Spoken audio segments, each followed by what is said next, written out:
എടാ നമുക്കിത് കുറച്ച് ഫ്രാക്ഷൻസ് അതിൻ്റെ ഡെസിമൽ ഫോം നോക്കാം. കാരണം നമുക്ക് എക്സാമിൽ കുറച്ച് ഈസി ആയിരിക്കും ഇത്. 1/9 എന്ന് പറഞ്ഞാൽ 0.111 ഇങ്ങനെ പോകും.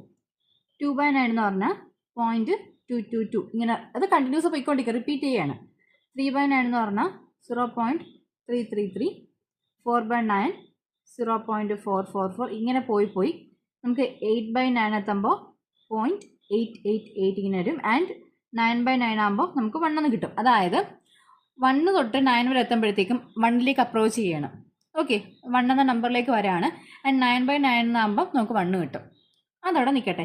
ഈ ഒരു കാര്യം പഠിക്കുക. 1/9 എന്ന് പറഞ്ഞാൽ 0.11 ഇങ്ങനെ റിപ്പീറ്റ് ചെയ്ത് പോകും. ഡെസിമലിൽ ഡിവൈഡ് ബൈ 9. 9 മുമ്പ് 1 to 8 വരെയുള്ള സംഖ്യകൾ ഡിവൈഡ് ബൈ 9 വന്ന ആ ഡിനോമിനേറ്റർ എന്ന നമ്പർ തന്നെയായിരിക്കും പോയിന്റ് കഴിഞ്ഞ് റിപ്പീറ്റ് ചെയ്ത് വരുന്നത്. ഓക്കെ ആണല്ലോ, ഈ ഒരു കാര്യം മനസ്സിലാക്കാം. അപ്പോൾ നമുക്ക് ഇത് വെച്ചിട്ട് 1-2 പ്രോബ്ലം നോക്കാം.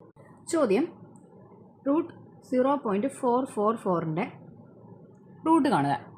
Root of 0.444. അപ്പം നമുക്കിതിന് എന്ത് ചെയ്യാം? ഫ്രാക്ഷൻ ഫോർമാറ്റിലേക്കാക്കാം. അപ്പോൾ √4/9 ആയി. ഓക്കെ ആണല്ലോ. ഇവിടെ നോക്ക്, ഫ്രാക്ഷനാണ് റൂട്ടിൽ തന്നേക്കുന്നത്. അപ്പം നമ്മൾ എന്ത് ചെയ്യണം? 2 നമ്പറിൻ്റെ റൂട്ട് എടുക്കണം. മനസ്സിലായില്ലേ? ഫ്രാക്ഷനാണ് തന്നെ 2 നമ്പറിൻ്റെ റൂട്ട് എടുക്കാം. അപ്പോൾ 4ൻ്റെ റൂട്ട് നമുക്കറിയാം എത്രയാണ്? 2. 9ൻ്റെ റൂട്ട് 3 ആണ്. സോ നമുക്ക് ഇങ്ങനെ എഴുതാം, 2/3 എന്നായി. ഈസി അല്ലേ? വളരെ ഈസിയാണ്. ഇനി ഒരു ക്വസ്റ്റ്യൻ ഞാൻ നിങ്ങൾക്ക് തരാം. അപ്പോൾ ആൻസർ നിങ്ങളൊന്ന് കമൻറ്റ് ചെയ്യുക. √0.111 ഇൻറ്റു √0.444.